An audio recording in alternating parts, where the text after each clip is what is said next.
श्रीगुरुभ्यो नमः। हरि ओं। गुरुर्ब्रह्मा गुरुर्विष्णुः गुरुदेवो महेश्वरः गुरुस्साक्षात् परब्रह्म तस्मै श्री गुरवे नमः। नारायणं नमस्कृत्य नरं चैव नरोत्तमं देवीं सरस्वतीं व्यासं ततो जयमुदीरयेत्। सच्चिदानन्दरूपाय कृष्णाय क्लिष्टकारिणे नमो वेदान्तवेद्याय गुरवे बुद्धिसाक्षिणे। ఎందుకు నేను ఈ కృష్ణుని స్మరించినానంటే కృష్ణుడే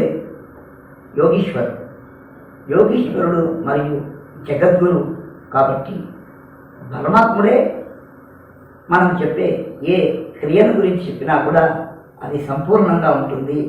ఆయన చేరుకునేందుకు వీలు కూడా కనిపిస్తుంది.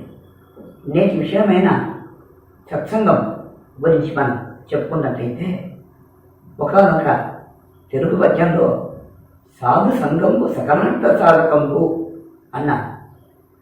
సాధు సంగము అంటే సత్సంగము, సజ్జనుల సంఘం.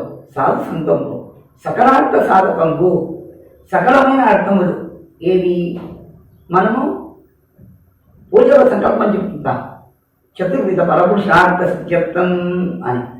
ఈ చతుర్విధ పరపురుషార్థాలు ఏవి అంటే ధర్మ అర్థ కామ మోక్షాలు.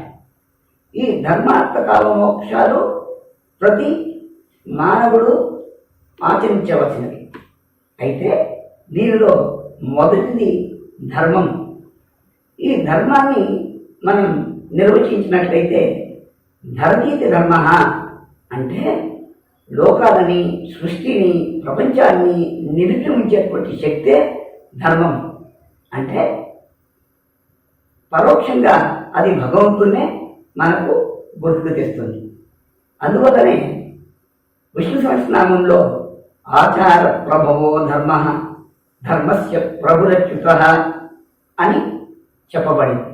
అంటే ఈ ధర్మం అనేది ఎట్లా ప్రవహిస్తుంది అంటే ఆచరణ వల్లనే ప్రవహిస్తుంది.